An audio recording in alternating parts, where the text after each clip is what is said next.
Hello learners, welcome back to my channel Biology's World. So learners, आज हम लोग पढ़ने वाले हैं the topic cell cycle. Learners, आपने कभी सोचा है कि हम छोटे से बड़े कैसे होते हैं? और अगर शरीर में चोट लग जाए तो कुछ दिन के बाद वो ठीक कैसे हो जाता है?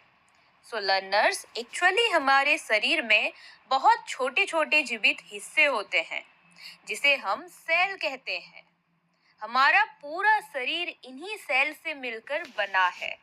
जब ये सेल बढ़ती है और फिर दो नई सेल बनाती है तो इस पूरी प्रक्रिया को सेल साइकिल कहते हैं। आसान तरीके से समझते हैं। एक सेल का बढ़ना, तैयारी करना और दो नई सेल बनाना, यही सेल साइकिल होता है। मान लो एक बच्चा है, वो पहले पढ़ाई करता है, फिर परीक्षा देता है और फिर आगे की क्लास में चला जाता है। ठीक वैसे ही सेल भी पहले तैयारी करता है और फिर डिवाइड होता है, राइट?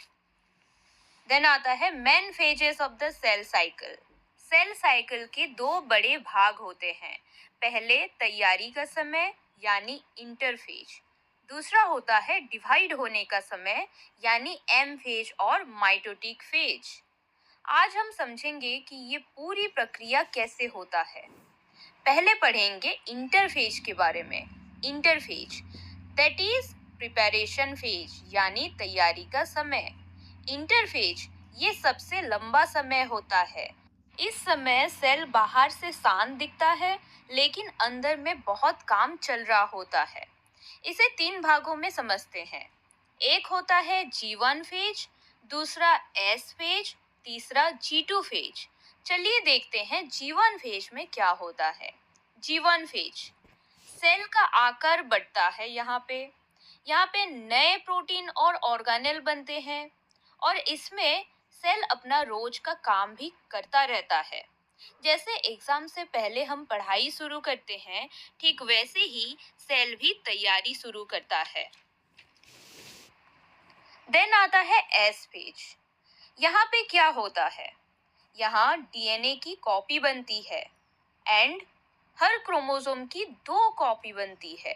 जैसे अगर एक किताब है और हमें दो बच्चों को देनी है तो उसकी कॉपी बनानी पड़ेगी, राइट?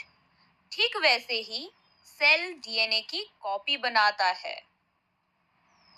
देन आता है तीसरा G2 फेज। इसमें क्या होता है? यहाँ पे सेल अंतिम तैयारी करता है, देन सब कुछ चेक करता रहता है, देन डिवाइड होने के लिए पूरी तरह तैयार हो जाता है। ये ऐसा होता है जैसे मैच से पहले एक प्लेयर आखिरी प्रैक्टिस कर रहा हो। देन आता है एम फेज। एम फेज यानी डिवाइड होने का समय, दैट इज डिवीजन फेज। अब असली बंटवारा शुरू होता है लर्नर्स। इसमें दो मेन पार्ट्स होता है। पहला माइटोसिस यानी न्यूक्लियस का डिवाइड होना एंड दूसरा होता है साइटोकाइनेसिस, दैट इज पूरी सेल का डिवाइड होना। चलिए देखते हैं माइटोसिस में क्या होता है। माइटोसिस माइटोसिस क्या होता है? यहाँ पे डिवीजन ऑफ न्यूक्लियस, न्यूक्लियस का डिवीजन होता है।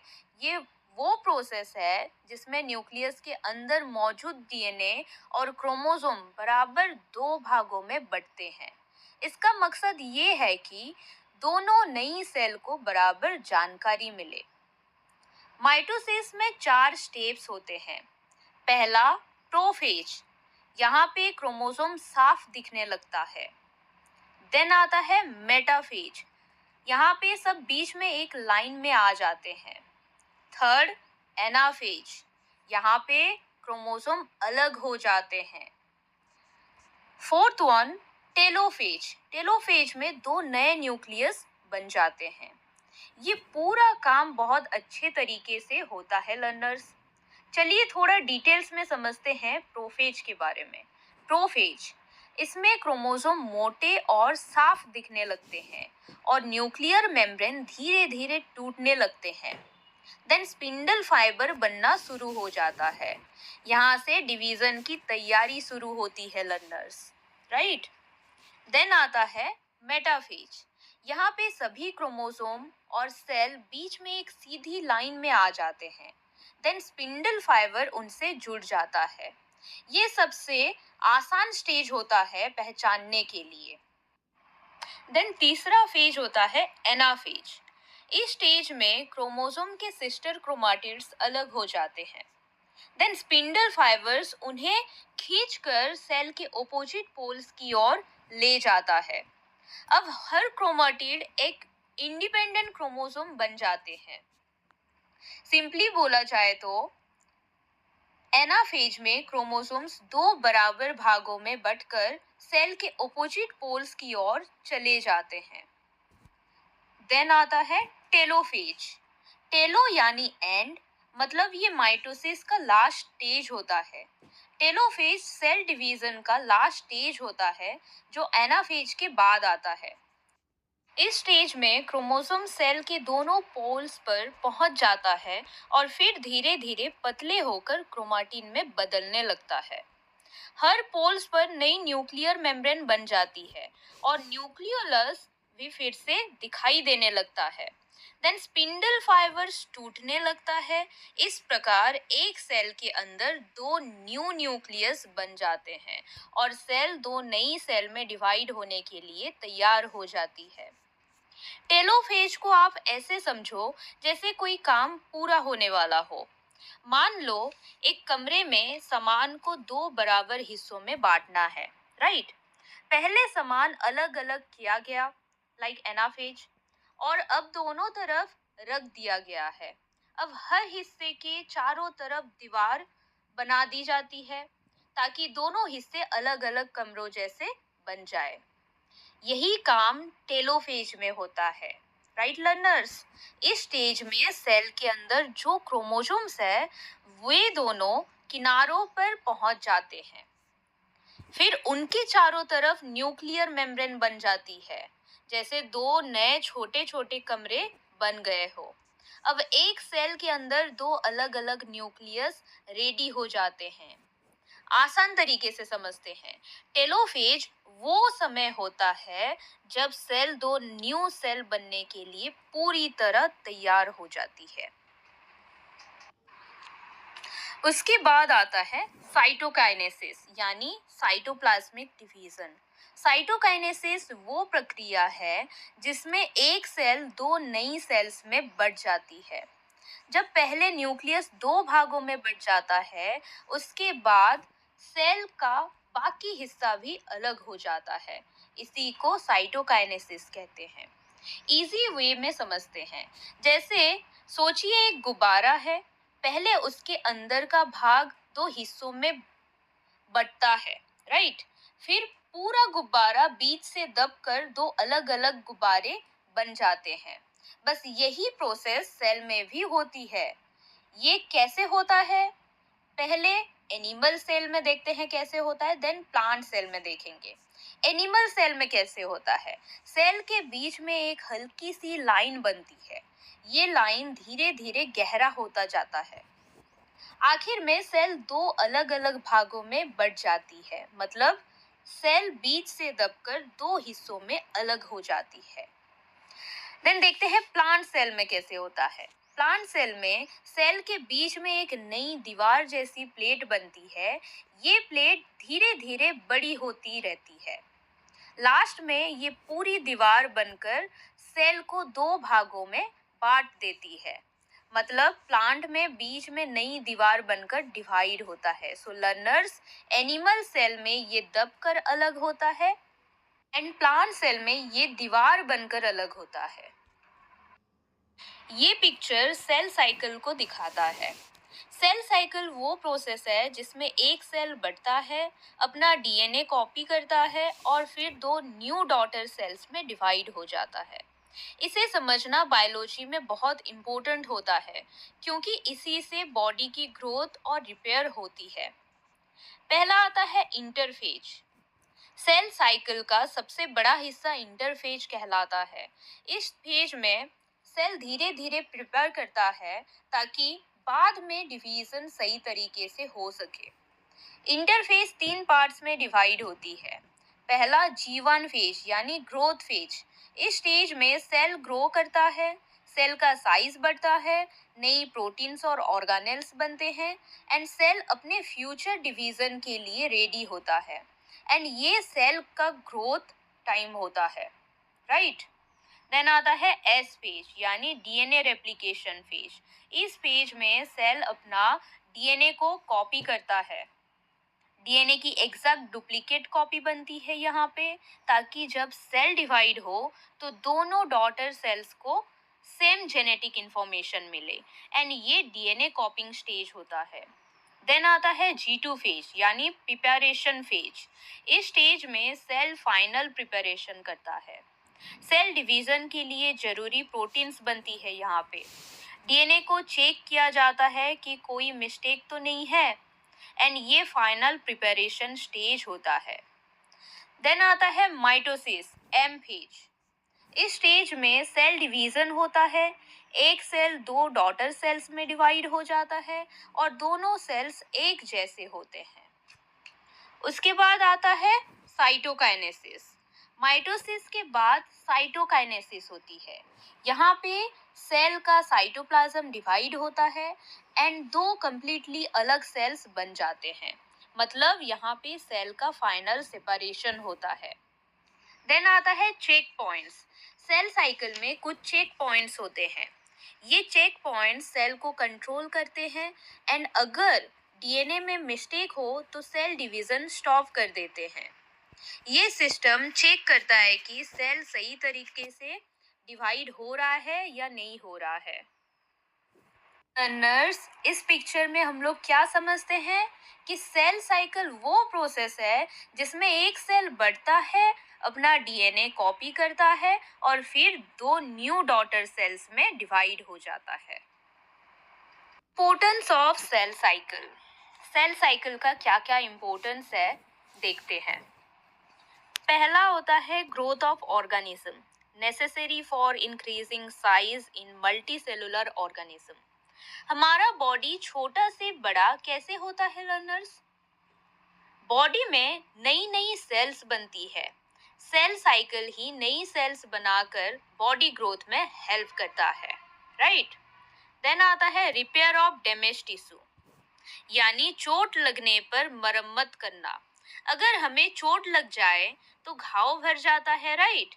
ये इसीलिए हो पाता है क्योंकि नई सेल्स बनकर टूटी हुई सेल की जगह लेती है।